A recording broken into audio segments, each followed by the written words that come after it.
ភាពដំណោះស្រាយសម្រាប់គុណភាពសរុបតើយើងមានដំណោះស្រាយបែបម៉េចក្នុងការដោះស្រាយហើយមួយទៀតគឺនិយាយអំពីជំហានមូលដ្ឋានក្នុងការដោះស្រាយបញ្ហាហ្នឹងហើយនៅពេលដែលយើងមានបញ្ហាកើតឡើងយើងមានវិធីសាស្ត្របែបម៉េចក្នុងការដោះស្រាយបន្តមកទៀតនិយាយអំពី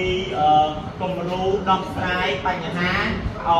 មានប្រសិទ្ធភាពរបស់ដែលមានសម្រាប់ការអភិវឌ្ឍគុណភាពលោកដែលមានគាត់មានទ្រឹស្ដីទី3អញ្ចឹងទៅដើម្បីថានៅពេលដែលយើងជួបបញ្ហាក្នុងអាជីវកម្មឬក៏ផលិតផលយើងមានបញ្ហាគាត់មាន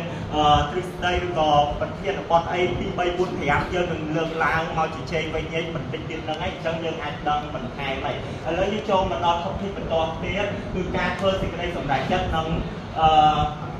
សម្រាប់គុណភាពសរុបហ្នឹងហើយយើងដូចខ្ញុំបញ្ជាក់ពីមិញអញ្ចឹងគឺការធ្វើសេចក្តីសម្រេចចិត្តហ្នឹងគឺសំខាន់ណាស់នៅពេលដែលយើងមានបញ្ហាអីយើងធ្វើការសម្រេចចិត្តបែបម៉េចនៅពេលដែលយើងសម្រេចចិត្តត្រូវអាជីវកម្មយើងនឹងល្អបើមិនជាយើងសម្រេចចិត្តខុសអាជីវកម្មយើងអាចនឹងវាមានបញ្ហាទៅតាមហ្នឹងទៅអញ្ចឹងហ្នឹងហើយនៅពេលដែលយើងមានបញ្ហាហ្នឹងហើយមេរៀនហ្នឹងគេនឹងជួយដោះស្រាយឯងអញ្ចឹងយើងមកមើលដំណោះស្រាយទាំងអស់គ្នាថាវាមានដំណោះស្រាយបែបម៉េចតទៀតឥឡូវ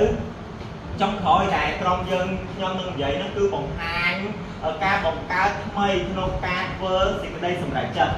ឥឡូវកុំឲ្យខាត់ពេលយូរមកជួបជាមួយនឹងក្រុមខ្ញុំបន្តទៀតគាត់នឹងធ្វើការបកស្រាយ